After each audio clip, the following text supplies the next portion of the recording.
பார்த்துக் கொண்டிருப்பது தாமரை தமிழ் நியூஸ். ஜோலார்பேட்டையில் கடையின் உரிமையாளர் டாஸ்மாக் கடையை பூட்டி திறக்கக்கூடாது என போராட்டம். திருப்பத்தூர் மாவட்டம் ஜோலார்பேட்டை அடுத்த பாசம்பேட்டை பகுதியை சேர்ந்தவர் ஆஞ்சி கவுண்டரின் மகன் ஆறுமுகம். இவருக்கு திருமணமாகி பாரதி என்கிற மனைவியும் சாய்குமரன் என்கிற மகனுடன் குடும்பத்துடன் வாழ்ந்து வந்துள்ளார்.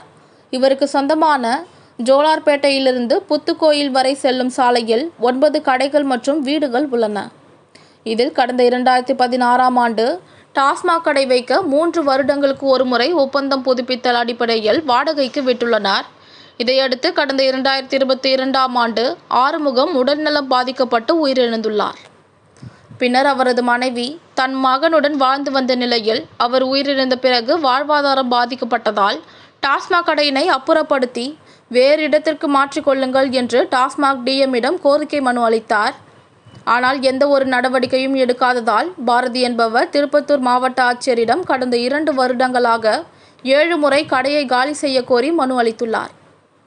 மாவட்ட ஆட்சியரோ துறை சார்ந்த அதிகாரிகளோ எந்த ஒரு நடவடிக்கையும் எடுக்காததால் இன்று பாரதி என்பவர் டாஸ்மாக் கடையை திறக்கக்கூடாது என பூட்டு போட்டு சென்றார். பின்னர் பாரதி என்பவரிடம் துறை சார்ந்த அதிகாரிகள் சமாதான பேச்சுவார்த்தை நடத்தி கடையை காலி செய்ய கால அவகாசம் தருமாறு கேட்டுக்கொண்டு எழுது கொடுத்து உறுதியளித்ததின் பேரில் அவர்கள் கடையை திறக்க அனுமதி அளித்தார். கடை திறக்குமோ திறக்காதோ என்று மது பிரியர்கள் அங்கு திரண்டிருந்த நிலையில் டாஸ்மாக் கடை திறந்த பின்பு மது பாட்டில்களை சந்தோஷத்துடன் வாங்கி சென்றனர் என்பது குறிப்பிடத்தக்கது.